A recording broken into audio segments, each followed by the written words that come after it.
Apa rahasia orang-orang yang tenang jiwanya, lapang dadanya, dia nggak pernah tergesa-gesa, nggak terburu-buru, dia menikmati segala prosesnya.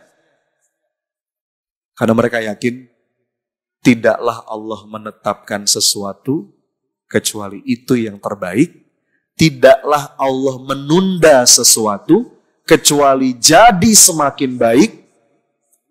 Dan tidaklah Allah mengganti sesuatu kecuali itu lebih baik.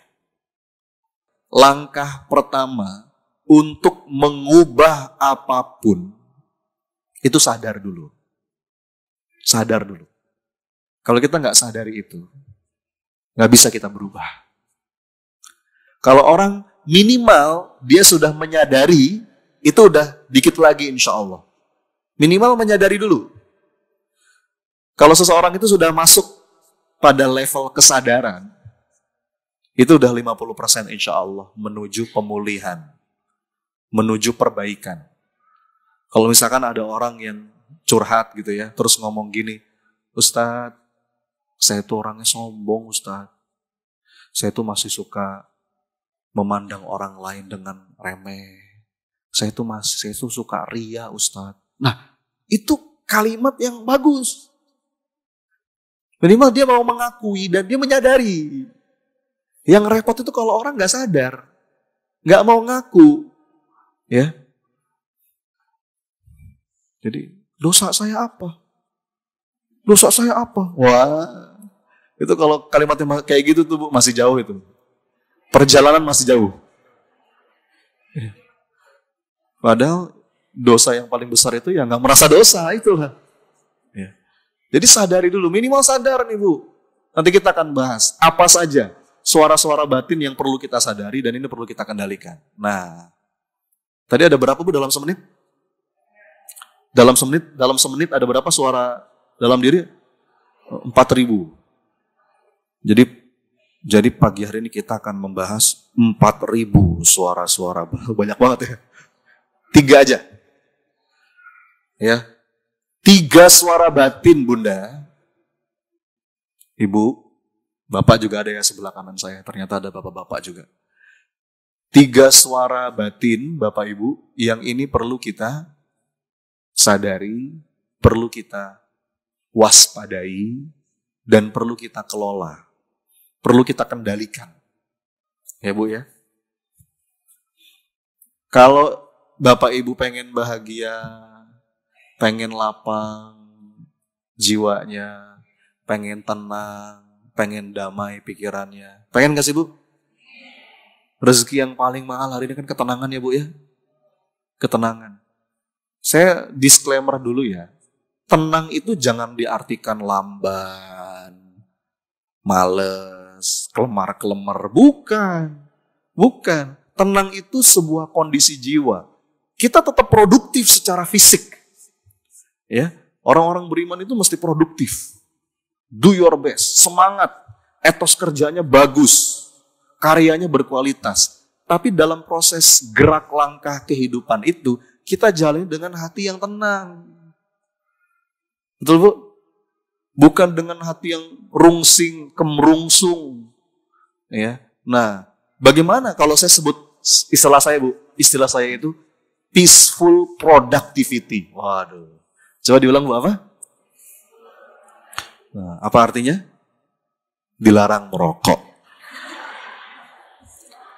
No smoking.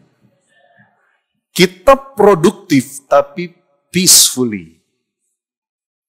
Kita punya tekad bergerak menuju tekad itu tapi tawakal. Makanya kata Allah kan fa'idza azamta fatawakkal 'alallah. Kita punya prinsip tapi bijak terhadap perbedaan. Nah, itu 2 paduan yang luar biasa loh Bu. Ada orang yang punya prinsip keras banget. Akhirnya tapi dia gak bisa lihat perbedaan. Beda sedikit ngamuk. Ya, beda sedikit nyalah-nyalahin. Ya, enggak, kita prinsip punya.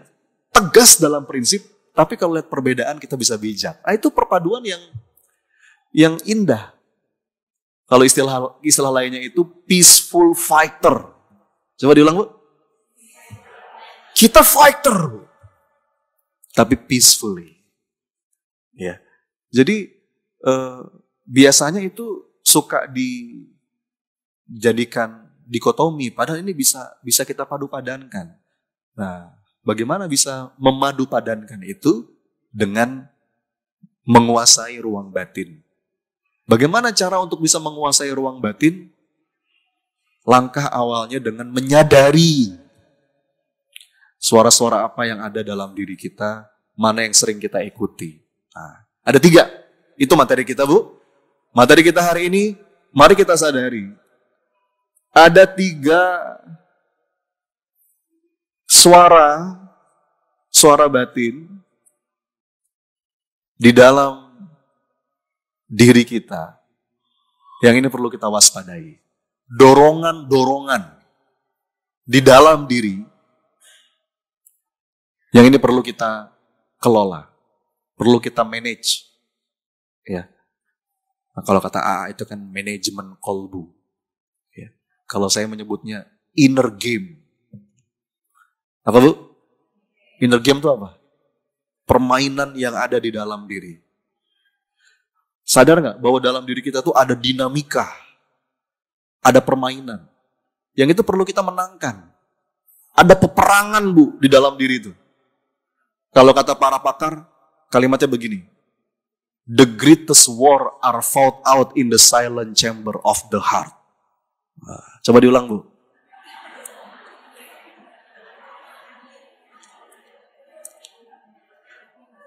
Peperangan terbesar itu adanya di mana? Di dalam diri. Kalau kata Nabi, jihadun nafs. Kita nggak bisa menang di luar sebelum kita menang di dalam. Ibu nggak bisa jadi orang tua yang baik, jadi ibu yang baik, istri yang baik, suami yang baik sebelum mulainya dari diri. Kita nggak bisa mengubah orang lain sebelum kita mengubah diri. Ya. Kalau kita mau menang di luar, menang dulu di dalam. Nah, jadi ada peperangan. Nah, ini perlu kita sadari. Ada 3, kita bahas satu-satu ya. Yang pertama,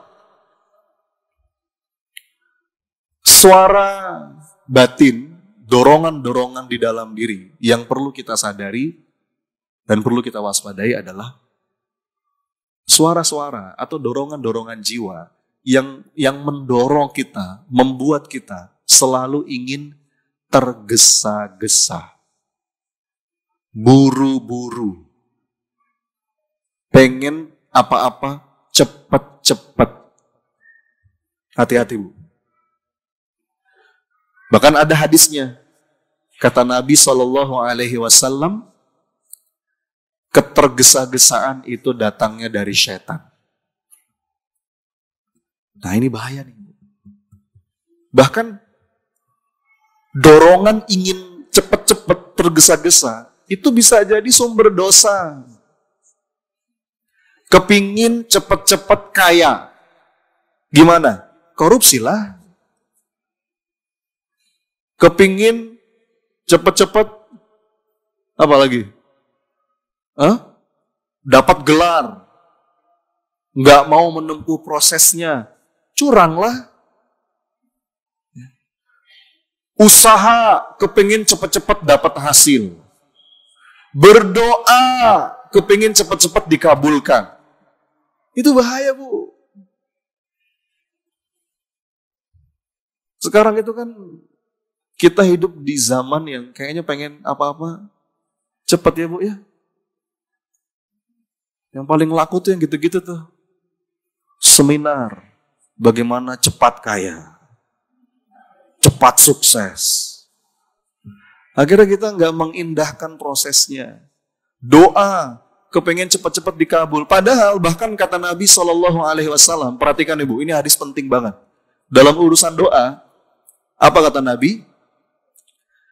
La yazalu yustajabu li abdi malam ya'jal. Apa artinya? Allah itu senantiasa akan mengabulkan doa seorang hamba malam ya'jal, selama hamba itu tidak tergesa-gesa. Dalam riwayat lain, malam yastajil. Ya. Ibu tahu takjil, Bu? Takjil itu apa, Bu? Itu kan dari kata istijal, takjil. Takjil itu apa, Bu? Nah, di sini berubah maknanya ya. Takjil tuh gorengan, Ustaz. Kolek, Ustaz. Takjil itu kan menyegerakan ya, Bu ya. Memang ada beberapa hal yang perlu kita segerakan. Buka puasa, segerakan. Makanya disebut apa? Takjil. Apalagi menguburkan jenazah, segerakan. Ya, Bu ya. Bayar utang, segerakan. Apalagi menikahkan anak, kalau udah waktunya, jodohnya udah ada, segerakan. Jangan tunda-tunda. Ada beberapa hal dalam hidup yang perlu kita segerakan. Tapi untuk urusan doa, kata Nabi, justru sebaliknya. Karena kadang-kadang Allah itu menunda sesuatu. Hendak Allah sempurnakan. Segala sesuatu yang Allah tunda, itu pasti hendak Allah sempurnakan. Ya. Orang tuh kalau ngikutin dorongan batin, kepengen cepet-cepet, kepengen buru-buru, akhirnya suuzon sama Allah. Mana ya Allah? Aku udah doa, mana? Nah itu tuh. Saya lengkapi hadisnya ya. Nabi bersabda, Allah itu senantiasa mengabulkan doa selama hamba itu tidak tergesa-gesa. Lalu sahabat bertanya, ya Rasulullah, ma'al istijal, seperti apa itu hamba yang tergesa-gesa? Rasul menjawab, hamba yang tergesa-gesa itu adalah mereka berdoa, tapi setelah berdoa, mereka mengatakan, mana? Mana? Aku udah doa, mana? Itu kalimat kayak begitu tuh, Bu. Doanya tertolak. Ada suudzon di situ. Padahal, Bu, udah deket tuh. Kita kan doa lagi, doa lagi. Kata seorang ulama, doa itu seperti mengayuh sepeda. Doa makin dekat, makin dekat, makin dekat. Dan udah dekat, tiba-tiba kita suuzon. Mana Allah gak kabulkan doaku. Itu cancel tuh, Bu. Anna inda dhonni abdibi. Aku sebagaimana prasangka hambaku. Padahal, Bu, ada sebuah kalimat yang indah banget dari Syekh Ibnu Athaillah Sakandari dalam kitab Al-Hikam. Beliau bilang begini, la yakun ta'akhuru amadil ata ma'al ilhahi fid du'a mujiban liyasik. Janganlah engkau berputus asa ya ketika engkau merasa udah berdoa, tapi kok seakan-akan belum nampak wujud pengabulannya. Fahuwa dominalakal ijabah. Karena Allah itu menjamin pengabulan doa. Fima yakhtaru khulak, la fima takhtaru linafsik. Dalam bentuk yang dia pilih untukmu, bukan dalam bentuk yang engkau pilih. Wa fil waqtil ladzi yurid, la fil waqtil ladzi turid. Pada waktu yang dia kehendaki untukmu, bukan pada waktu yang kau kehendaki. Jadi, Bu, lepas aja. Allah tuh zat yang paling tahu apa yang terbaik untuk kita. Apa yang kita butuhkan. Betul, Bu? Gak usah terburu-buru. Ya. Kata seorang filosof, belajarlah dari alam semesta. Perhatikan, Bu, alam semesta ini gak pernah terburu-buru. Iya kan? Semua berjalan pada garis edarnya. Betul, Bu? Matahari terbit, matahari terbenam. Buru-buru gak? Tapi sampai. Ya. Sekali lagi saya tegaskan ya. Enggak buru-buru di sini bukan berarti kita lamban. Enggak. Perintahnya itu bergegas. Bergegas dengan tergesa-gesa. Itu beda, Bu. Bergegas itu kita melakukan kesigapan, tapi dengan batin yang tenang. dengan baik sangka kepada Allah. Pokoknya begini Bu, ini silahkan, boleh direkam, jadiin story. Ibu pengen tenang? Jawab, pengen? Pengen dadanya lapang? Orang-orang beriman tuh kenapa sih kok hatinya tenang, dadanya lapang, pikirannya itu penuh dengan kedamaian? Karena mereka yakin, tidaklah Allah menetapkan sesuatu kecuali itu yang terbaik. Tidaklah Allah menunda sesuatu kecuali jadi semakin baik. Dan tidaklah Allah mengganti sesuatu kecuali itu lebih baik. Perlu diulang? Anda lihat tuh. Apa rahasia orang-orang yang tenang jiwanya, lapang dadanya, dia nggak pernah tergesa-gesa, nggak terburu-buru, dia menikmati segala prosesnya. Karena mereka yakin, tidaklah Allah menetapkan sesuatu kecuali itu yang terbaik. Tidaklah Allah menunda sesuatu kecuali jadi semakin baik. Dan tidaklah Allah mengganti sesuatu kecuali itu lebih baik. Enak gak Bu? Allah itu kalau menetapkan sesuatu, semoga itu yang terbaik. Tapi kalau Allah menunda sesuatu, itu pasti jadi semakin baik. Dan ketika Allah mengganti sesuatu, maka itu yang lebih baik. Makanya kata Nabi SAW, ajaban li amril mu'min inna amrohu kullahu khair.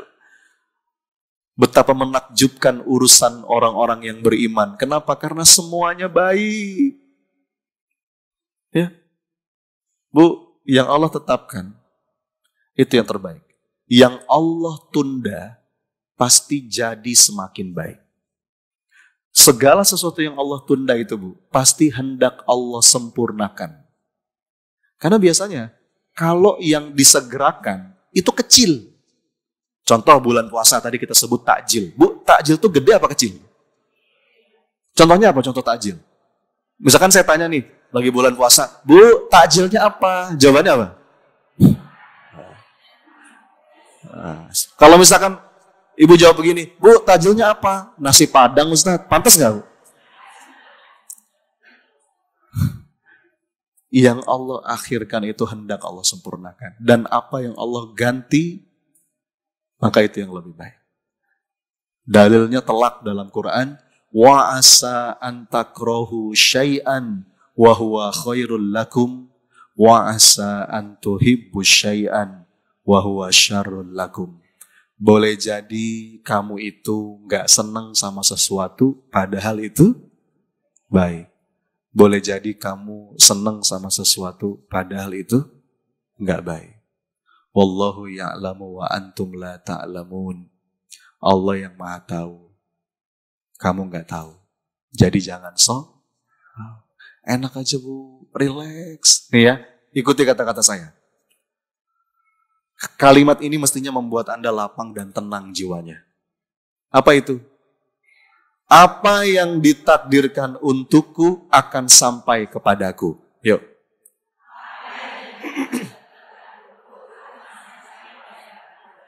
Sekali lagi. Apa yang ditakdirkan untukku akan sampai kepadaku. Ayo.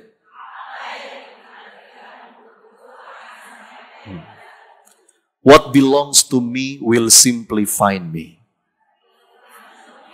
Wah. Ini sebenarnya perkataan dari Sayyidina Umar bin Khattab. Sayyidina Umar tuh pernah ngomong begini, hatiku tenang. Kenapa? Karena aku tahu segala sesuatu yang menjadi takdirku, dia nggak akan melewatiku. Tapi segala sesuatu yang melewatiku, berarti dia bukan takdirku. Ya nggak Bu?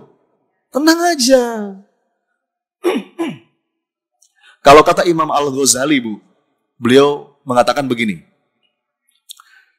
segala sesuatu yang menjadi takdirmu, dia akan sampai kepadamu meskipun jaraknya sejauh 2 gunung. Tapi segala sesuatu yang tidak ditakdirkan untukmu, dia tidak akan sampai kepadamu, meskipun jaraknya sedekat 2 bibir.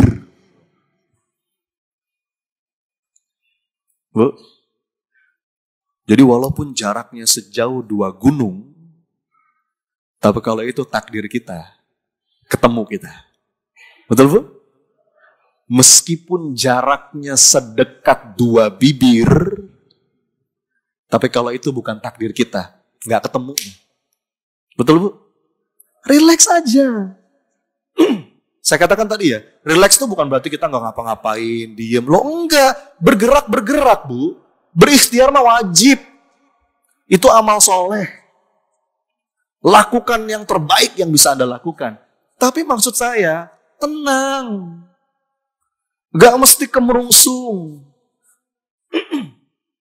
Ya, seperti kemarin saya sama istri, Bu, lagi ada lagi ada niat gitu ya, pengen beli tanah di Bogor. Wah, istri saya, nanti kita harus buru-buru, nanti keburu dibeli orang. Lah, kenapa harus begitu? Kalau itu emang jodoh kita, nggak akan dibeli orang, betul, Bu? Tenang aja. Kalau emang itu dibeli orang, ya berarti bukan punya kita, ya nggak, Bu? Tenang aja, apa sih buru-buru? Orang tuh pengen buru-buru punya sesuatu. Akhirnya apa? Utang. Itu nih makanya saya katakan ya, dorongan kepengen terburu-buru ini bahaya, Bunda. Ini bahaya. Lakukan yang terbaik yang bisa Anda lakukan. Ya. Ikhtiar itu amal soleh. Tapi dengan dada yang lapang. Makanya kan kalimat kita kalau mau melangkah gimana, Bu? Bismillahi tawakkaltu 'alallah la haula wala quwwata illa billah. Dan Allah tuh punya banyak cara loh, Bu, mengabulkan doa kita. Ya, minimal ya. Dalam beberapa keterangan dari hadis Nabi, dari penjelasan para ulama, minimal itu ada 5 bentuk pengabulan doa dari Allah. Ada berapa? Ada 5. Yang pertama, Allah kabulkan doa kita sesuai dengan apa yang kita minta. Itu yang pertama. Allah kabulkan sesuai dengan apa yang kita minta. Kita minta A, Allah kasih A. Itu yang pertama. Pernah ngalamin dong? Pernah ya? Sering. Ada cara yang kedua. Cara kedua, pengabulan doa dari Allah itu apa? Allah ganti dalam bentuk yang lebih baik dan lebih kita butuhkan. Itu bentuk pengabulan doa juga, Bu. Kita minta A, Allah kabulkan B. Kita merasa seakan-akan doa kita nggak dikabul. Kenapa? Karena mata kita ke A terus. A, ya Allah. Pokoknya A. Nggak mau yang lain. Aku istiqoroh, ya Allah. Jika dia baik, jodohkan. Kalau dia nggak baik, perbaiki dia, ya Allah.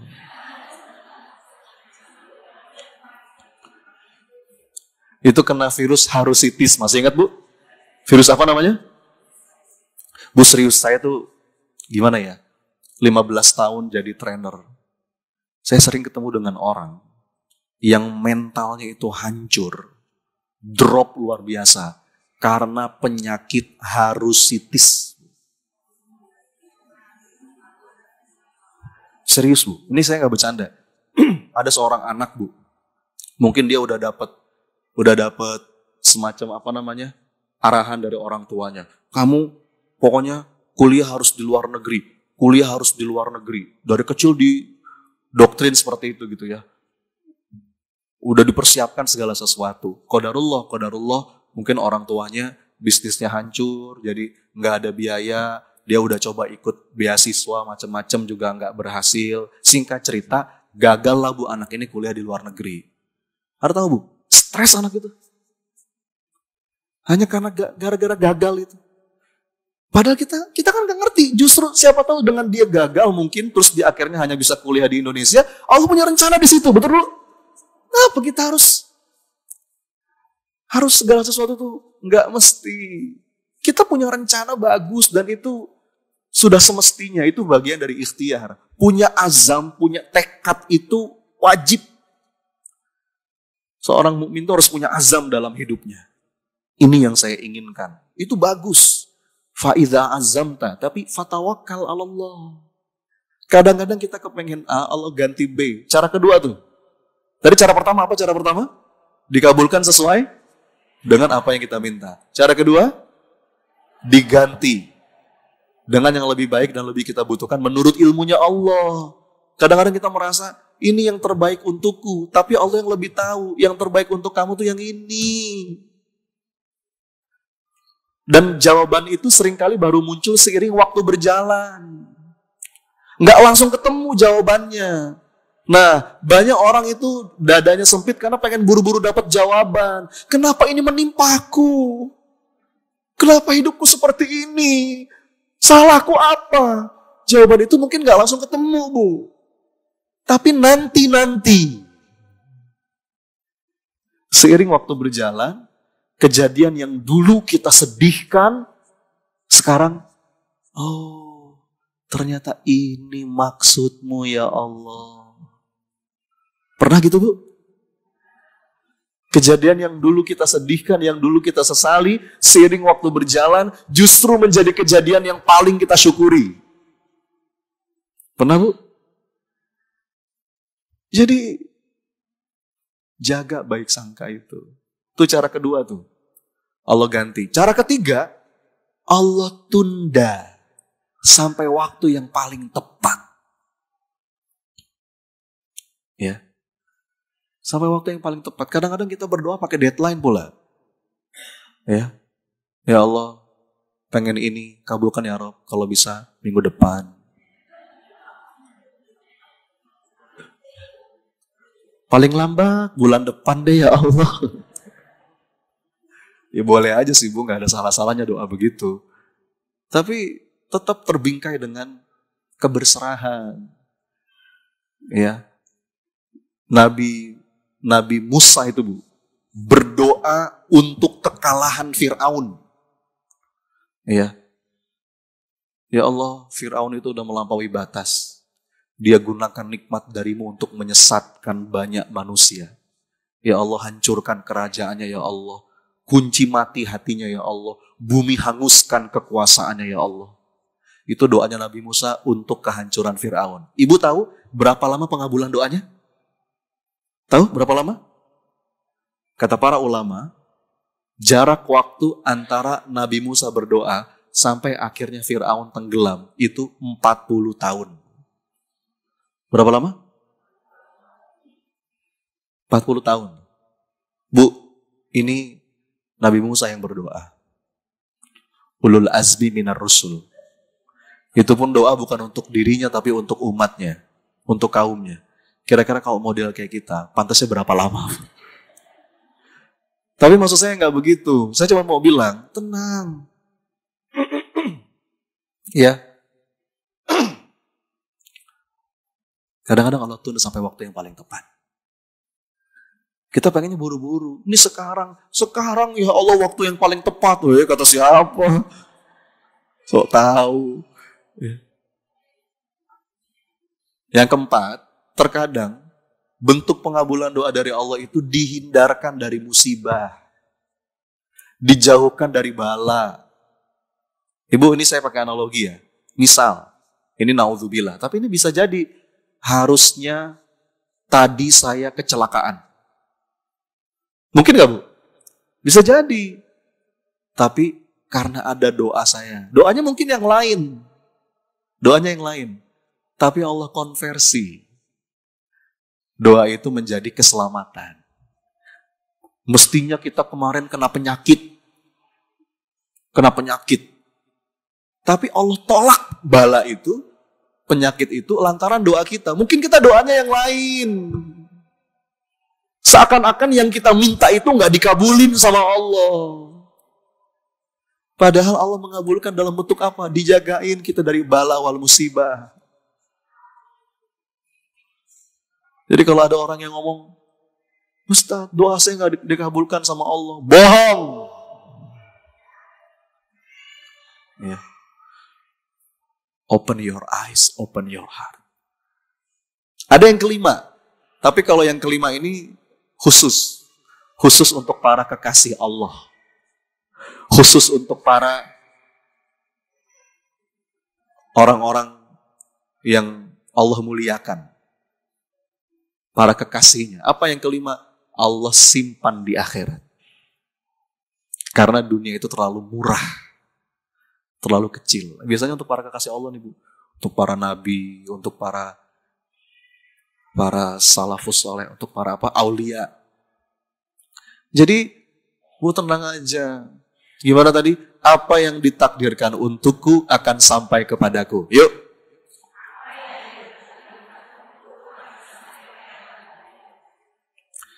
What belongs to me will simply find me. Segala sesuatu yang ditakdirkan untukku akan menemukan caranya untuk datang. Tapi segala sesuatu yang tidak ditakdirkan untukku akan menemukan caranya untuk hilang. Enjoy aja Bu. Bukankah semuanya titipan dari Allah ya? Tugas kita kalau memang dititipin sesuatu, kita jaga titipan itu. Itu amanah, bisa kita konversi jadi amal soleh. Kalau 1-2 waktu tiba-tiba pemilik sejatinya mau ngambil, lepas aja Bu. Ya, jadi nggak usah berat. Hidup itu ada bagian-bagiannya. Kadang punya, kadang nggak punya, betul? Kadang di atas, kadang di bawah. Kadang orang mendekat, kadang orang menjauh. Kadang orang muji-muji kita, kadang orang menghina kita. Kadang sehat, kadang sakit. Biasa aja Bu. Itu sebuah kewajaran hidup. Ya. Itu yang pertama. Nah, hati-hati dengan bisikan, suara-suara batin, dorongan dalam diri kita yang membuat kita apa-apa pengen cepat-cepat, pengen buru-buru.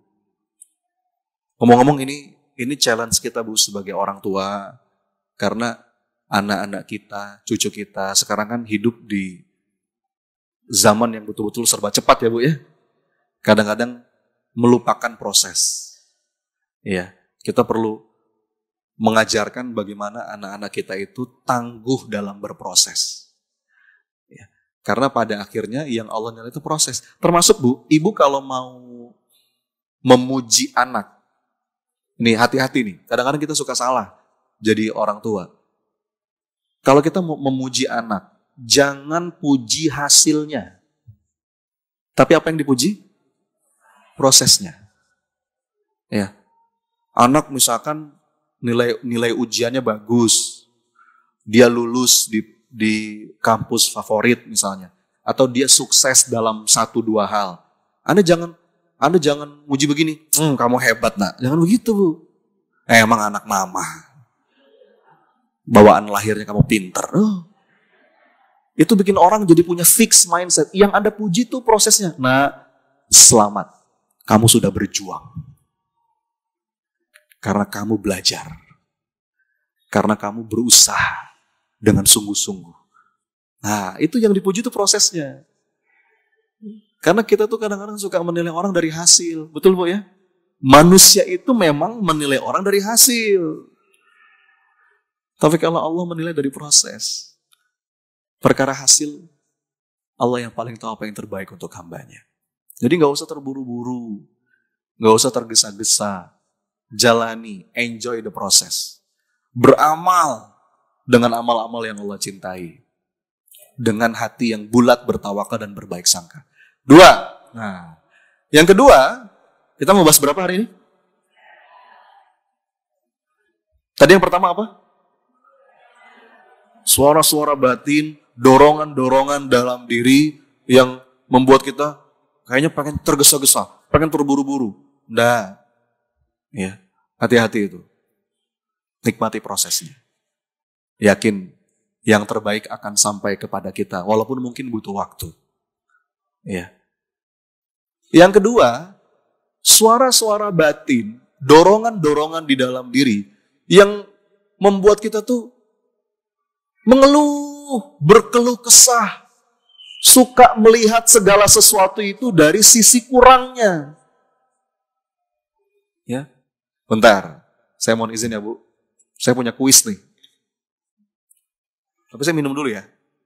Bismillah.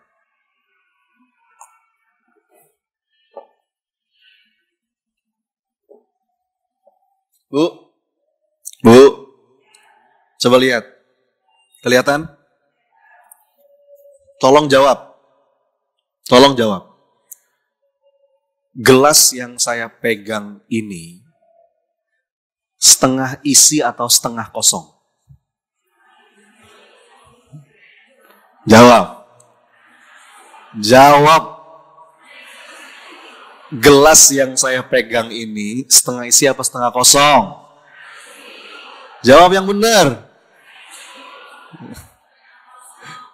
Sebentar. Kalau saya bilang ini setengah isi, saya benar nggak? Benar, emang setengah isinya. Tapi kalau saya bilang ini setengah kosong, saya benar nggak? Loh, kok benar dua-duanya? Bedanya di mana? Hati-hati, Bu.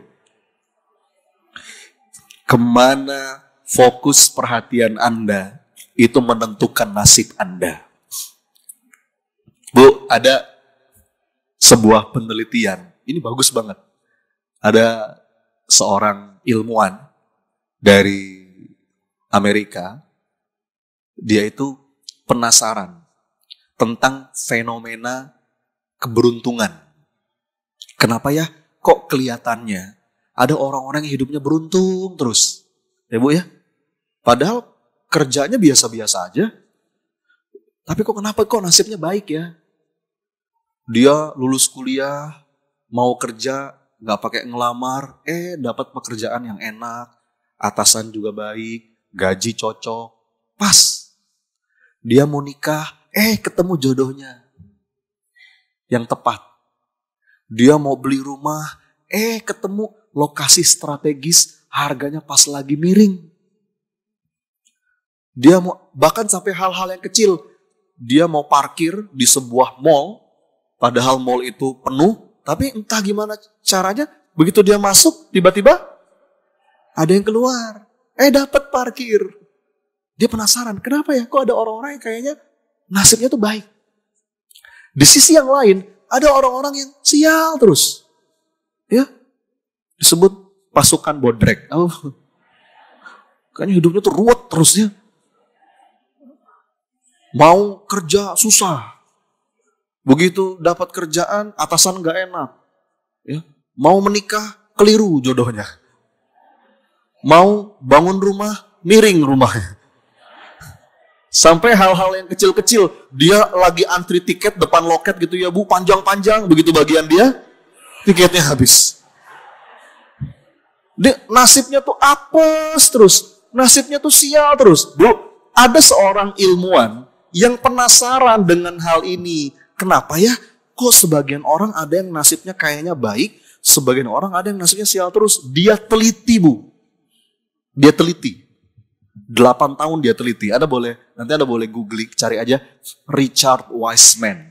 Dia itu dia punya studi bagus banget dan dia tulis dalam sebuah buku, judul bukunya itu The Luck Factor atau faktor keberuntungan. Dia penasaran, Bu, 8 tahun dia kumpulin.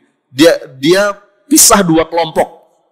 Kelompok pertama ada orang-orang yang merasa hidupnya beruntung terus, nasibnya bagus terus. Kelompok yang kedua ada orang-orang yang hidupnya sial terus, apes terus. Dia perhatikan sampai ini orang gaya hidupnya gimana, pola makannya gimana, cara berpikirnya gimana. Dia teliti dan dia tuangkan dalam buku itu. Saya nggak bahas buku itu, Bu, karena panjang. Tapi Ibu tahu nggak? Di antara yang dia temukan, yang paling menonjol, apa yang membedakan 2 kelompok itu?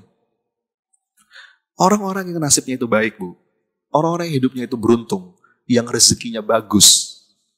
Itu entah gimana caranya. Mereka itu kalau melihat segala sesuatu, melihat apapun, melihat kejadian yang menimpa dirinya, melihat orang lain, dimanapun dia berada, dia selalu melihat setengah isinya. Tapi orang-orang sial, orang-orang yang apes, yang rezekinya itu ruwet, menurut kajiannya beliau, kelompok mereka itu melihat segala sesuatu, menilai orang, mengomentari apapun, itu selalu setengah kosong.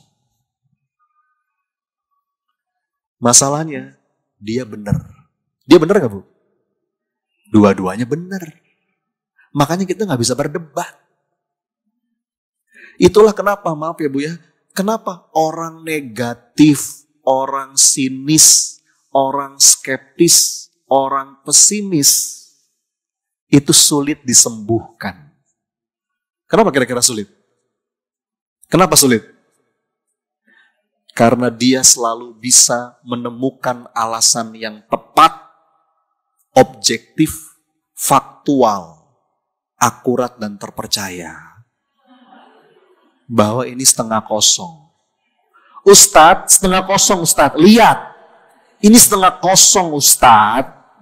Dia benar gak? Masalahnya dia benar. Tapi kalau saya bilang ini setengah isi, saya benar gak? It's your choice. Itu pilihan Anda. Bu, dalam hidup ini kita selalu bisa mau memilih. Yang mana yang mau kita lihat?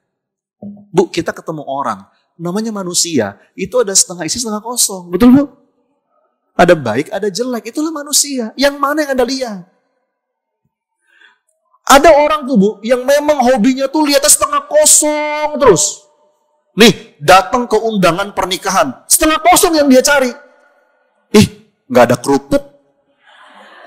Sambelnya asin. Gedungnya gerah. Setengah kosong terus yang dia lihat. Padahal makanan yang lain enak. Ya? Ada ke orang begitu tuh Bu. Saya tuh Bu ya, saya tuh insya Allah Bu, insya Allah. Saya tuh gak pernah ngerasa gak cocok sama orang. Insya Allah. Saya tuh ngerasa ketemu dengan siapapun, dan saya tuh selalu merasa cocok. Kenapa? Saya fokus setengah isinya.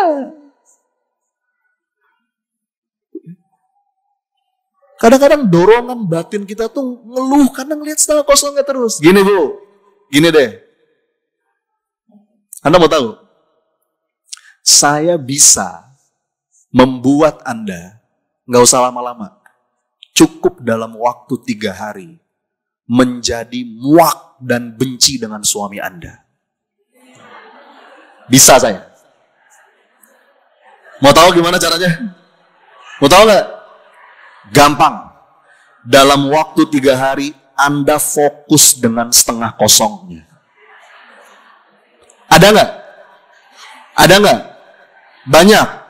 Banyak lah. Oh, suami Anda bukan malaikat kok. Fokus setengah kosongnya. Misalkan ibu lagi tidur, lihat wajahnya. Hidungnya gede, ngorok, iler, bau. Itu yang Anda lihat. Anda ingat kata-kata dia yang dulu mungkin pernah menyakiti hati Anda. Anda ingat peristiwa-peristiwa yang mungkin membuat Anda sakit hati. 3 hari Bu, Anda fokus ke setengah kosongnya. Setelah 3 hari, Anda ngelihat suami Anda muak gitu. Betul? Tapi sebaliknya, saya juga bisa dalam waktu 3 hari membuat Anda jatuh cinta lagi dengan orang yang sama. Gimana caranya? Dalam waktu 3 hari, Anda fokus dengan setengah isinya. Ada? Banyak? Suami Anda bukan Fir'aun. Anda lihat bahkan ketika tidur Anda pandangi wajahnya, wajah lelah. Ya Allah, ini orang yang udah banyak berjuang buat saya. Bapak-bapak mungkin ngelihat istrinya, bahkan mohon maaf ya Bu, goresan-goresan di badannya, ini perjuangan melahirkan anak saya. Ya. Anda ingat kenangan-kenangan indah, kenangan-kenangan manis bersama pasangan Anda. 3 hari Bu, Anda fokus ke situ, Anda jatuh cinta lagi dengan orang yang sama. Itu pilihan Anda Bu. Kemana yang mau Anda lihat? Ya. What you focus on expand. Apa yang Anda fokuskan itu membesar. Kenapa orang tuh seringnya ngeluh, berkeluh kesah? Karena fokus dia ke setengah kosongnya. Walaupun mungkin dia benar. Ya, walaupun dia itu benar. Makanya orang itu kalau sedang jatuh cinta, dia akan fokus ke setengah isinya. Betul, Bu? Ya, orang itu ada nih, saya ini Bu ya. Saya jadi ingat ada sebuah penelitian. Ini rahasia nih Pak Bu, ini ilmu mahal. Ilmu mahal. Ada seorang peneliti namanya Marcus Buckingham. Dia itu meneliti Bu, ribuan pasang suami istri untuk menemukan jawaban. Sebetulnya apa sih rahasia dari suami istri yang langgeng, harmonis, hubungannya itu strong and happy, bahagia, tenang, adem, ayem. Apa sih rahasianya? Dia teliti Bu bertahun-tahun.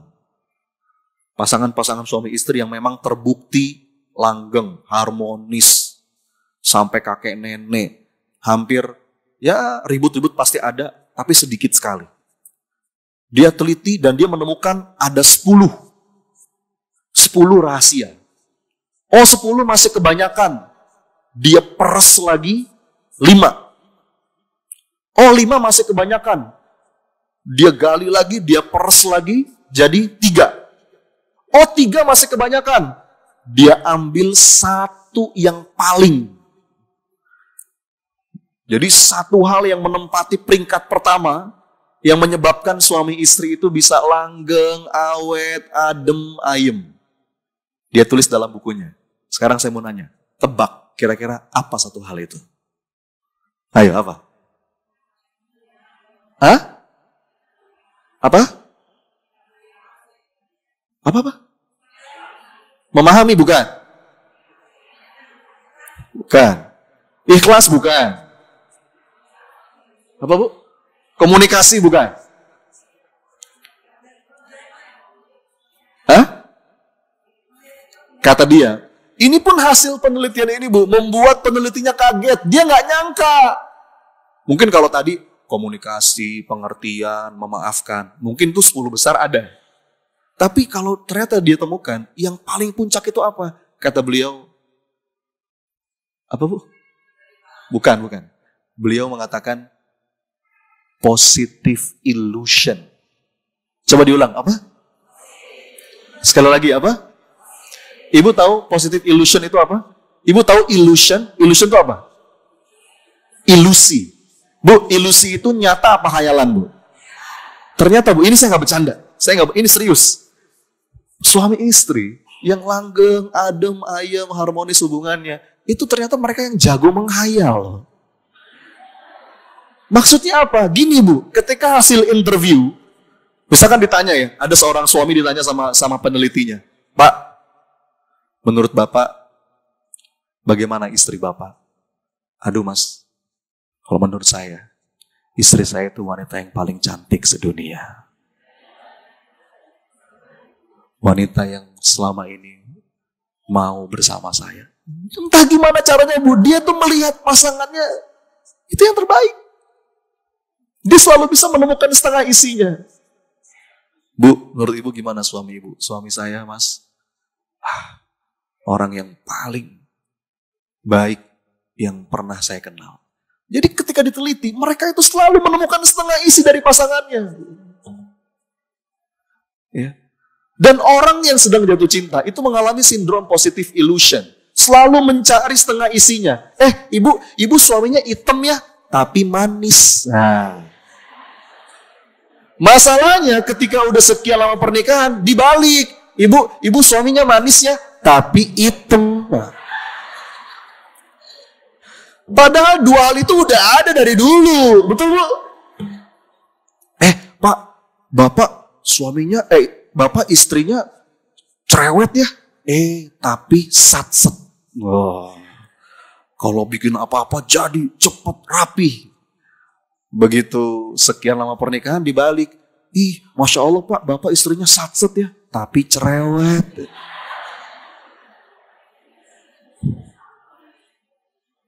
Mana yang Anda lihat? Dalam hidup pun begitu. Ibu datang ke pengajian, dengerin ustadz, mungkin memberikan materi. Kalau ibu mau lihat setengah kosongnya, ada nggak Bu? Ada. Ya, makanya saya tuh kalau ada orang, saya mah nggak cocok sama ustadz itu, saya mah nggak cocok. Karena yang Anda lihat setengah kosongnya. Padahal kalau Anda mau disiplinkan diri, melihat setengah isinya, ketemu tuh Bu. Makanya saya tuh insya Allah Bu, saya tuh sama siapapun, insya Allah saya bisa belajar. Saya ketemu dengan siapapun, saya bisa belajar. Kenapa? Karena mindset saya. Saya kalau ketemu orang, saya lihat setengah isinya. Ya. Termasuk dalam hidup. Ada dorongan-dorongan suara dalam diri kita tuh yang melihatnya tuh yang jelek-jeleknya. Ya. Kita tuh butuh keterampilan seperti fotografer, Bu. Fotografer itu kan hebat ya. Fotografer itu Bu kalau mau moto, dia nyari yang mana, Bu? Nyari angle yang paling bagus. Betul ya? Walaupun mungkin dalam satu gambar itu ada yang nggak bagus, tapi seorang fotografer itu akan mencari angle yang paling bagus. Nah, keterampilan itu butuh kita miliki dalam ruang dalam diri. Ya. Dan itu akan menentukan suasana batin. Akhirnya kita jadi banyak syukur. Karena kalaupun kita lagi ngerasa sulit, beriringan dengan itu, Allah barengi dengan kemudahan. Itu udah kaidah hidup. Nggak ada sulit, nggak ada. Sulit itu selalu bareng dengan mudah. Bahkan mudahnya lebih banyak. Anda udah hafal ayatnya. Fa inna ma'al usri yusra. Terus, kalau kata Sayyidina Abdullah bin Mas'ud, seorang sahabat Nabi, beliau mengatakan, seandainya kesulitan itu masuk ke dalam sebuah batu, maka kemudahan akan ikut mengejarnya, masuk juga ke dalam batu itu. Mau pergi kemana? Mau pergi kemana itu kesulitan, dikejar sama kemudahan. Masalahnya mata kita lihatnya setengah kosong terus nih Bu. Itulah kenapa Allah mengatakan, qalilam ma tashkurun. Qalilam ma tashkurun. Betapa sedikit hamba-hambaku yang bersyukur. Saya tuh kemarin bikin konten Bu di TikTok, di Instagram. Konten saya begini. Dalam hidup sebetulnya ujian itu kalau nggak ujian sabar, ujian syukur. Ya. Terus banyak yang komen, Ustadz, boleh nggak milih ujiannya yang syukur aja? Komen itu seakan-akan menganggap ujian syukur itu lebih mudah daripada ujian sabar. Padahal Bu, faktanya, qalilam ma tashkurun. Memang setelan kita nih, kadang-kadang lebih condong pada berkeluh kesah. Fokusnya sama yang setengah kosong. Kalau yang baik-baik itu kita gampang lupa Bu. Ya, tapi kalau yang jelek-jelek itu ingat terus, betul Bu? Kalau yang jelek-jelek itu kayak lem. Tapi kalau yang baik-baik itu kayak teflon. Ibu tahu teflon? Anti lengket. Kalau keburukan orang itu kita ingat. Jadi ahli sejarah. Tapi kalau ada orang berbuat baik sama kita gampang lupa tuh. Hati-hati. Ya, jadi berlatih untuk bisa menemukan keindahan dalam setiap takdir kehidupan. Nggak mungkin Bu hidup ini kosong terus. Ada isinya. Yang mana yang Anda lihat? Coba mulai sekarang Bu, biasakan diri. Ya, apalagi buka sosial media, udahlah diatur waktunya. Jangan suka sedikit-sedikit komentar. Apa-apa yang mungkin belum Anda pahami. Apalagi ngomentarin gosip kehidupan orang, kehidupan artis. Kenal juga. Enggak. Apa urusannya? Yang ada malah nambah dosa. Hati-hati tuh. Ngeluh. Coba temukan. Dalam sebuah keadaan. Ini setengah isinya. Bahkan dalam keadaan gelap sekalipun. Dalam keadaan seterpuruk sekalipun. Kita selalu bisa menemukan keindahan dan kebaikan dari kejadian itu. Betul Bu? Itu dua. Terakhir yang ketiga. Tadi yang pertama apa?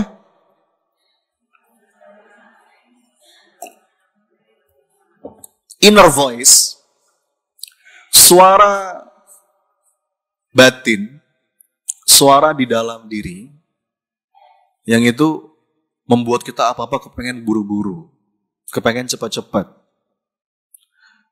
Akhirnya kita kadang-kadang mengambil jalan yang haram. Ya. Kita malah terjebak dalam dosa, na'udzubillah.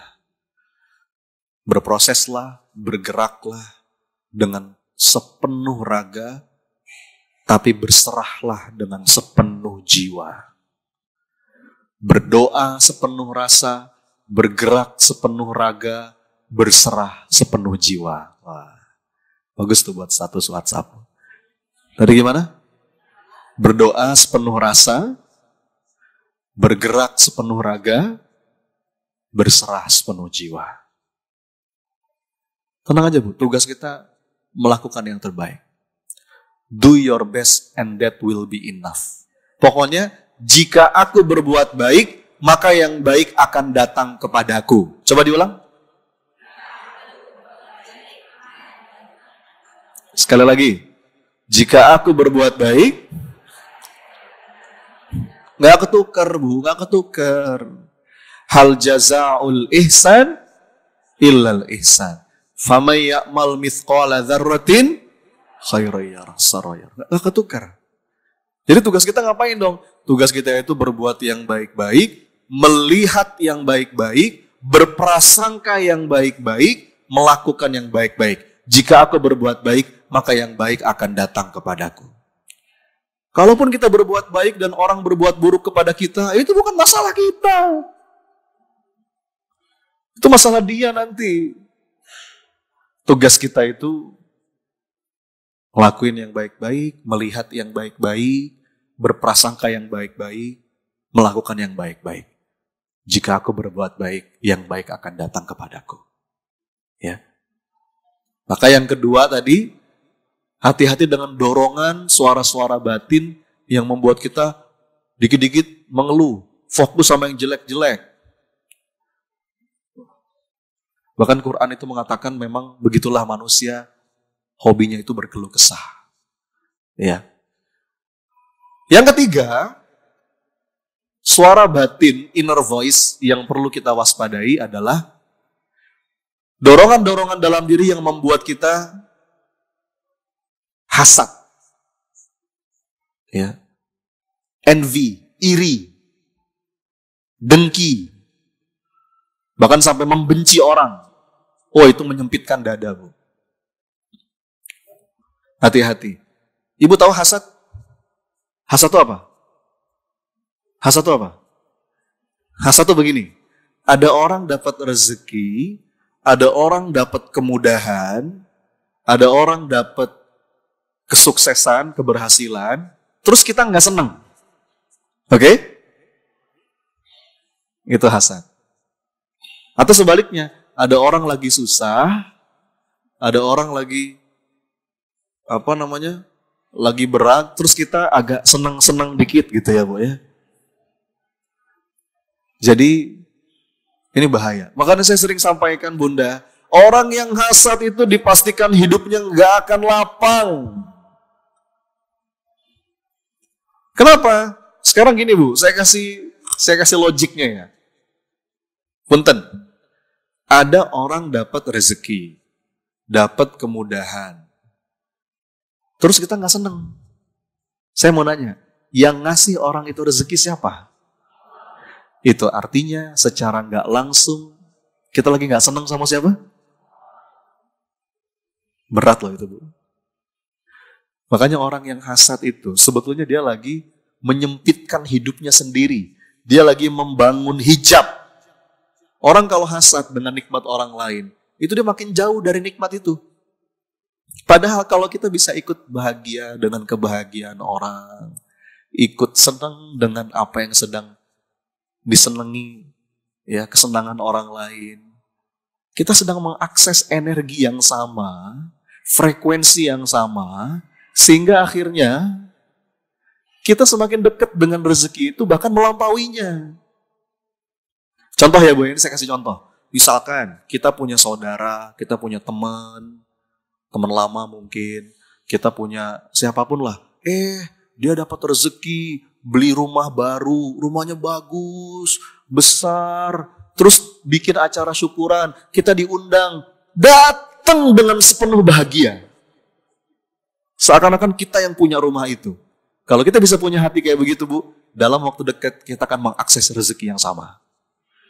Bahkan melampauinya. Ada orang berangkat haji nih, kita belum berangkat haji, ada orang berangkat haji, kita ikut seneng. Seakan-akan kita yang mau berangkat. Itu Bu, pegang kata-kata saya. Dalam waktu dekat, gak lama nyusul Anda. Tapi kalau ada orang dapat rezeki, kitanya gak seneng, makin jauh. Kalau kata Sayyidina Ali bahkan begini, orang yang hasad itu seperti minum racun, tapi berharap orang lain yang mati. Gak bisa. Ya ada malah dia yang mati. Dia yang mati. Nah, terus terapinya gimana nih Ustadz? Terapinya Bu, supaya kita gak terjebak dengan suara batin ini, banyak-banyak mendoakan orang lain. Ya, Bu, gak usah khawatir. Saya sering sampaikan, kalau mendoakan orang tuh yang lepas. Kenapa? Karena gak kemana-mana. Gak kemana-mana. Segala kebaikan yang kita doakan untuk orang lain, itu akan balik. Bahkan yang balik doain kita tuh malaikatnya Allah. Betul Bu? Coba deh Bu ya, ini gini deh. Jangan banyak teori. Jangan banyak teori. Ibu coba langsung praktekin. Nanti ibu rasakan. What will happen? Apa yang akan terjadi? Nih Bu, pulang dari sini. Ibu ngelihat siapapun. Mungkin ngelihat satpam, ngelihat ada pengamen, ngelihat ada yang dagang. Di jalan Ibu, daripada bibir Anda nganggur, angkat tangan. Dalam hati aja, diam-diam. Ya Allah, berkahi rezeki dia ya Allah. Kalau dia lagi punya masalah ya Allah, mudahkan urusannya ya Allah. Kalau dia belum berangkat umroh haji, undang ya Allah. Jadiin anak-anaknya soleh-soleha ya Allah. Ampuni dosa-dosanya ya Allah. Amin. Dah. Wah, itu Bu, malaikat akan berkata, bagimu juga. Ibu dengar nih, ada kabar. Ada saudara lagi ada masalah. Ada temen lagi kena kesusahan. Syukur-syukur kita bisa bantu materi. Bantu fisik. Tapi kalaupun itu belum bisa, minimal sebut namanya dalam doa. Ya Allah, si fulanah ya Allah. Dia lagi ada masalah. Ya Allah, tolong ya Rabb. Wah. Kalau kata guru saya, Son, bisa jadi masalah kita tuh gak beres-beres. Karena doa kita egois. Doanya sini terus. Padahal kita diajarin tuh. Doanya gimana? Allahumma ghfir lil mu'minina wal mu'minat wal muslimina. Bahkan al-ahya. Ya. Al-ahya minhum. Cobain Bu. Kalau guru saya tuh ngajarin begini. Mas Soni, kalau lagi tahajud, kalau kamu pengen betul-betul powerful, menyerap energi positif dalam hidup, coba deh, setiap kali kamu tahajud, tulis kalau perlu, 7-40 orang yang secara khusus ingin kamu doakan. Bu, kalau doain anak, orang tua itu udah pasti ya Bu ya. Itu Bang gak usah diajarin. Itu udah standar lah. Doain anak, pasangan, orang tua, keluarga, itu udah pasti. Tapi diluaskan lagi. Ya Allah, Anda ingat teman Anda, saudara Anda, ya Allah, mudahin urusannya. Diam-diam aja Bu. Ya, saya kalau bimbing jamaah umroh Bu, saya tuh selalu bilang sama jamaah, biasanya di akhir-akhir sebelum pulang. Di Mekah, saya nanya sama jamaah, Pak, Bu, gimana? Udah puas belum doanya? Udah Ustadz, doa apa aja? Ini Ustaz, A, B, C. Oh, di Raudhah udah doa. Di depan multazam udah doa. Bagus. Terus saya bilang, Pak, Bu, mau saya kasih tahu nggak? Ini ada rahasia doa yang akan mengubah hidup. Apa Ustaz? Doain orang. Nanti sebelum pulang nih Bu, Pak, di depan Ka'bah, coba Ibu berdiri sebentar. Ibu lihat kanan kiri. Bu, kalau depan Ka'bah kanan kiri, orang-orang lagi pada ngapain? Ada yang nangis, betul Bu ya? Demi Allah. Ibu bilang sama Allah, ya Allah, apa yang mereka minta ya Allah, jika itu memang baik, kabulkan, mudahkan. Wah, itu energi kebaikan dari orang-orang itu Bu, menyerap. Ibu kalau mampir ke rumah sakit ya Bu ya, ngejenguk siapa, setiap lewat kamar, rawat, ya Allah, karuniakan kesembuhan. Ya Allah, gugurkan dosa-dosanya. Itulah, jadi tuh kita kepengen melihat orang tuh bukan kepengennya saling bersaing dalam urusan dunia, akhirnya jadi hasad, cemburu, iri dengan apa yang dimiliki orang lain. Nah, tapi malah kepengen orang tuh kalau bisa, Rasulullah tuh kepengen semua orang kalau bisa selamat, bahagia, masuk surga. Kalau kita punya hati seluas samudera kayak gitu Bunda, hidup tuh lapang. Hidup tuh lapang. Karena hasad itu bisa menghanguskan amal dan menyempitkan dada. Ya, mudah-mudahan Allah izinkan kita punya jiwa yang tenang, dada yang lapang, pikiran yang damai. Yuk, kita bungkus. Apa aja? 3 suara batin yang perlu kita waspadai, Bu. 1. Apa, Bu? Suara-suara di dalam diri yang mendorong kita untuk buru-buru, tergesa-gesa, pengen apa-apa cepet-cepet. Nggak. Jalanin, nikmati prosesnya dengan berbaik sangka kepada Allah. Pokoknya Allah menetapkan sesuatu, semoga itu yang terbaik. Ketika Allah menunda sesuatu, maka itu akan jadi semakin baik. Dan ketika Allah mengganti sesuatu, maka itulah yang lebih baik. Ya. Yang kedua, suara batin yang mendorong kita untuk ngeluh, apa-apa tuh dilihatnya yang jeleknya, yang kurangnya, yang kosongnya. Lihat apa-apa kurang, lihat ini kurang, lihat itu kurang. Lihat pasangan kurang, lihat anak kurang. Lihat yang sudah kita miliki kurang semua. Karena ada fokus pada setengah kosongnya. Pada saat kita mampu melihat setengah isinya, kaidah hidupnya itu Allah akan tambah nikmat. La azidannakum. Ya. Makanya kita kenapa disebut kufur? Karena kufur itu kan cover. Seakan-akan kita nggak ngelihat setengah isinya, kita hanya ngelihat setengah kosongnya. Ya Bu ya. Qalilam ma tashkurun. Betapa sedikit hamba-hambaku yang bersyukur. Dan yang ketiga, apa yang perlu kita waspadai?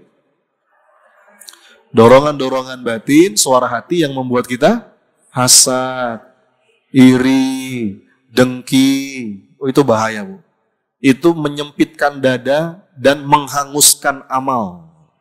Karena orang hasad itu Bu, pada level kronis, itu sampai ingin menghilangkan nikmat orang. Betul Bu? Makanya sampai kita diminta berlindung kepada Allah. Hasidin idza hasad. Ya kan Bu? Kita minta tuh berlindung kepada Allah. Dijauhkan dari orang-orang yang hasad. Di Quran surat Al-Falaq gitu kan?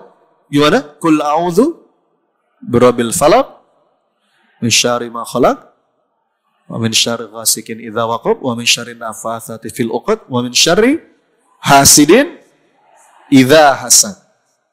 Berlindung kepadamu ya Allah dari orang-orang yang hasad dan dia menyatakan, mengekspresikan kehasatannya itu ingin mengambil nikmat orang. Itu penyakit hati yang bahaya.